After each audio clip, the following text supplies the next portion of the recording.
안녕하세요. 건국대학교 모빌리티 하이스토리 100강 강좌를 맡은 김윤지입니다.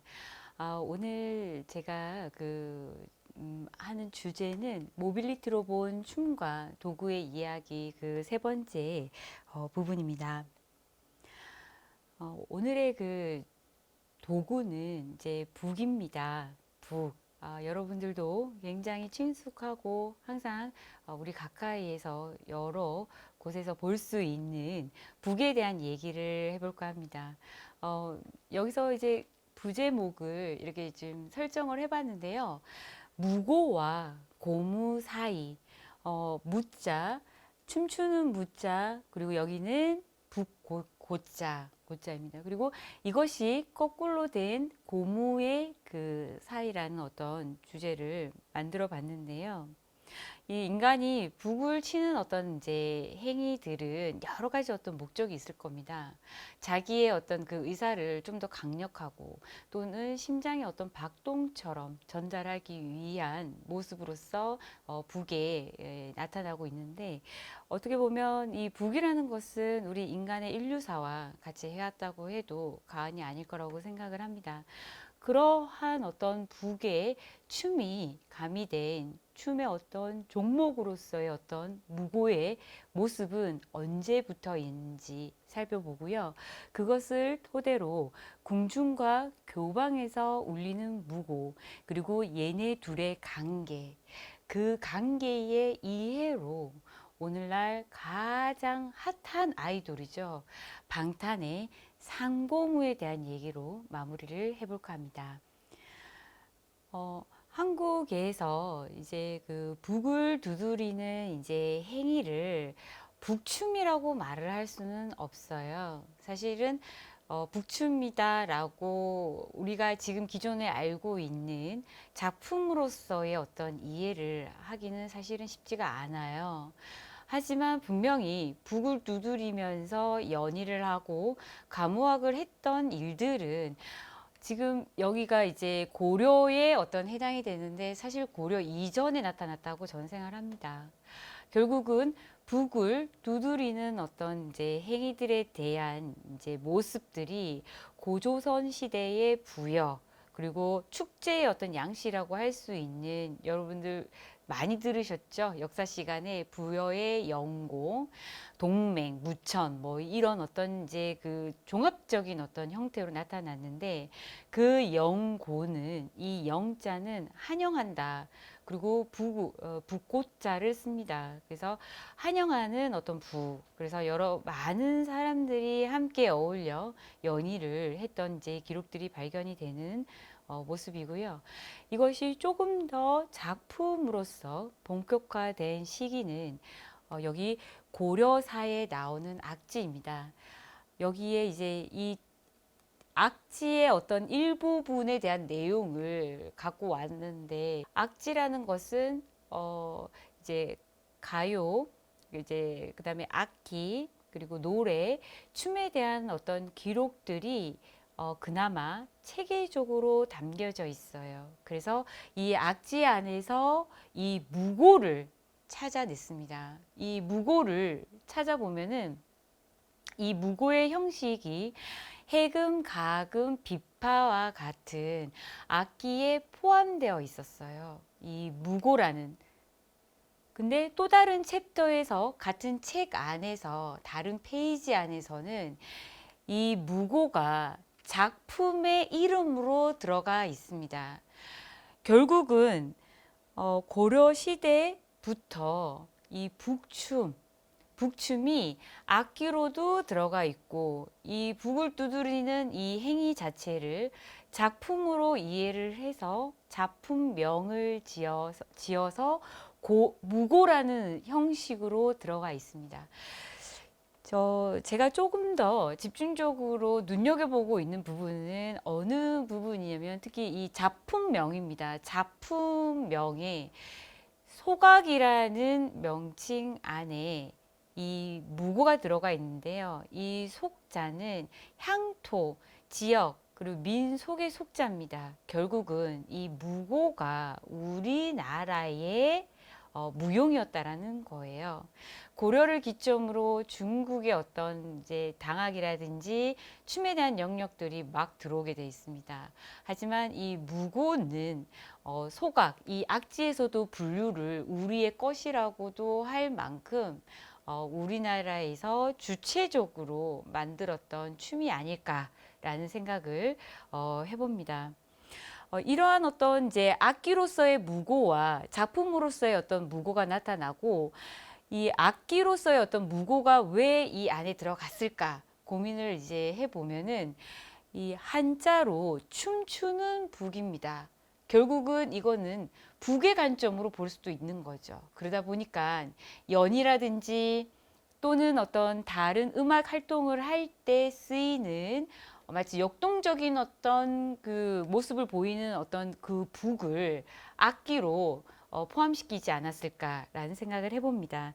이것이 춤으로서의 북춤으로서의 무고의 처음 모습이라고 볼 수 있습니다. 이런 어떤 이제 궁중에서 시작된 이 북춤, 우리나라 한글로는 북춤, 아까 좀 전에 설명했던 이 무고의 이 모습들은 다른 여타의 춤과 마찬가지로 각각의 지역에서 보이게 됩니다. 여기 왼쪽은 쉽게 설명을 해드리면은 궁중의 잔치예요. 궁중의 잔치에 대한 그 기록을 이제 도상으로 그림으로 이제 남겼습니다. 그래서 보시면 여기에 이제 춤추는 북 두 개를 놓고 쌍무고라고도 얘기를 하는데요. 이 춤을 추는 이제 연희가 오른쪽에 나타나는 평양교방에서도 동일하게 포착할 수가 있습니다. 그것이 여기에 나와 있는 4명의 여자가 북 하나를 두고 이제 돌아가면서 춤을 연희를 하는데요. 결국은 궁중의 북춤이 어디로 갔다? 교방으로 이동을 하는 모습을 볼 수가 있습니다. 그것이 과연 가능했을까? 더군다나 고려 후기 그리고 지금보다 훨씬 더 교통이 좋지 않았던 그 시대에 궁중과 지역에 있는 교방의 어떤 춤이 궁중의 어떤 춤도 여기가 연희가 되었다라는 것이 가능했던 이유가 무엇일까? 우리는 한 번쯤 고민을 또는 궁금증을 유발을 하게 됐는데 그 원인 중에 가장 핵심은 누구냐? 바로 이 무고의 메신저인 향기가 나옵니다. 향기. 향기 같은 사람인 거죠. 어떻게 보면. 향기가 나오는데 이 향자는 고향 향자입니다. 지역에서 춤을 추는 여자들을 의미를 하는데요. 무고의 어떤 메신저인 이 향기, 가장 쉬운 예를 든다면 드라마 항진이를 보셨을 거예요. 그 항진이가 향기입니다.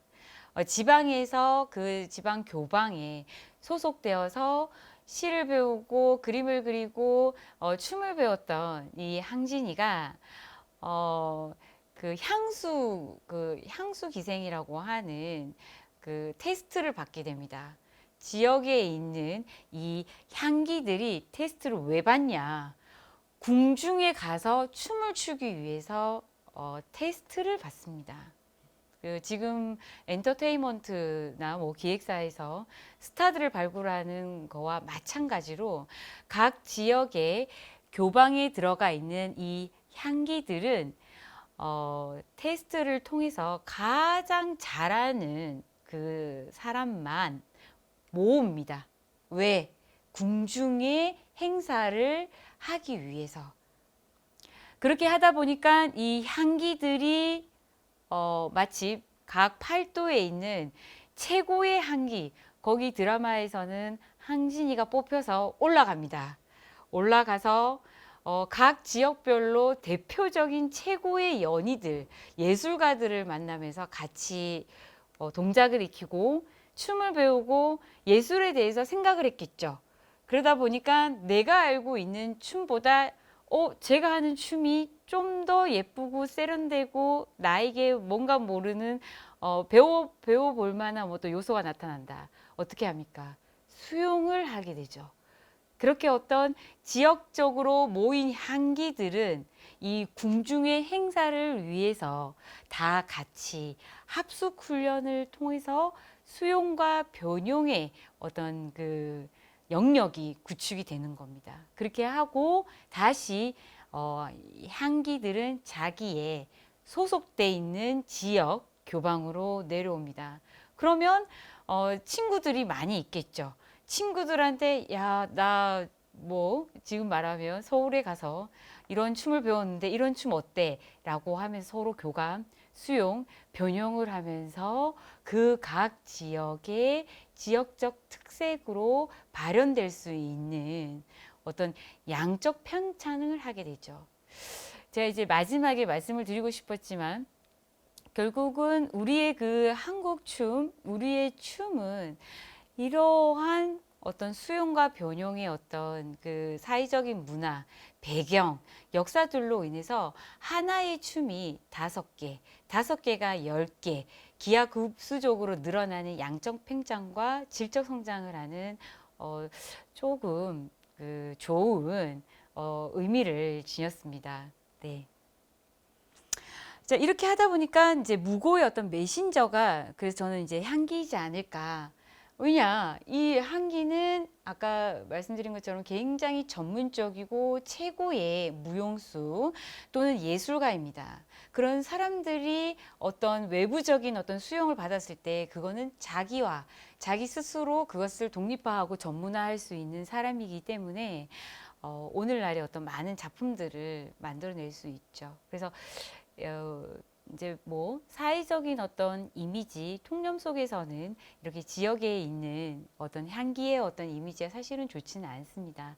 하지만 예술적인 영역 또는 이제 그 전통 예술사에서의 이 이름도 없이 남겨져 있는 지역에 있는 이 향기들의 어떤 의미는 굉장히 저는 크다고 봅니다.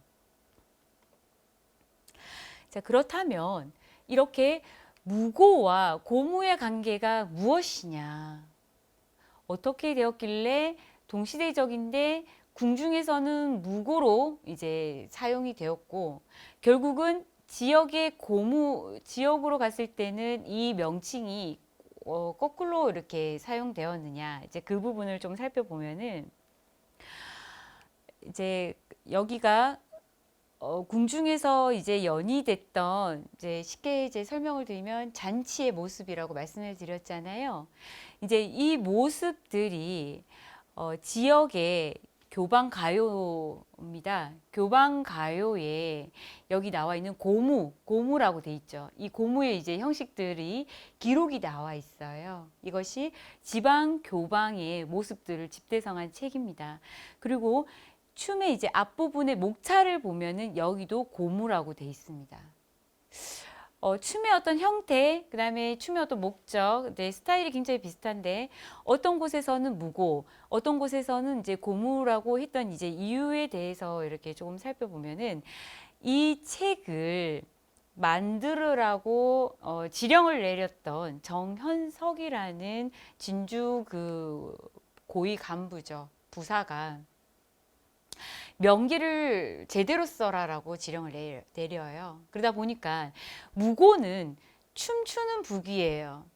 그쵸? 근데 고무는 북춤입니다. 근데 가만 생각을 해보면 무용에 대해서 또는 춤에 대해서 잘 모르지만 우리가 뜸뜸이 보게 되는 춤의 명칭이 다 무자로 끝나요. 특히 한국 전통 춤의 경우는 그렇습니다. 뭐 승무, 춘행무, 태평무, 춘행무, 그 다음에 향발무. 그러다 보니까 전통적으로 내려왔던 한국적인 춤의 명칭은 무자로 이제 끝나게 되는 겁니다. 근데 얘만 춤추는 북이 돼버리니까 이거는 좀 명칭의 통일성을 기하기 위해서 고무로 바꾸게 됩니다. 그렇게 되면은 초용무라든지 춘행무라든지 향발무라든지 그때 당시대에 나왔던 건무라든지 비슷하게 갈 수가 있겠죠. 그러다 보니까 이러한 용어의 이동이 일어났습니다. 이제 그런 어떤 이제 관계들, 이제 어떤 관계들이냐, 이제 여기를 보시면, 결국은 이 북춤은 고려 시대로부터 북춤이 아까 발견됐다고 저희가 이제 그거를 기록상으로 볼 수 있다라고 말씀을 드렸잖아요. 그리고 역동적인 이제 조선에 이제 접어들면서 지방과 궁중을 오갔던 각 지역에 교방 소속되어 있던 이제 예술가들에 의해서 조선 후기를 기점으로 해서 진주 교방 동네 고무라는 형식으로 이게 늘어납니다. 이제 늘어나는데 고려와 조선의 어떤 이 춤의 진화적 이동, 결국은 그 숫자가 늘어났죠. 그리고 춤의 어떤 스타일도 달라졌을 거예요. 왜? 전문가들의 그 손을 또는 몸을 빌렸기 때문에. 그러다 보니까 질적 양상으로 질적 성장으로 이렇게 이제 다가갔습니다.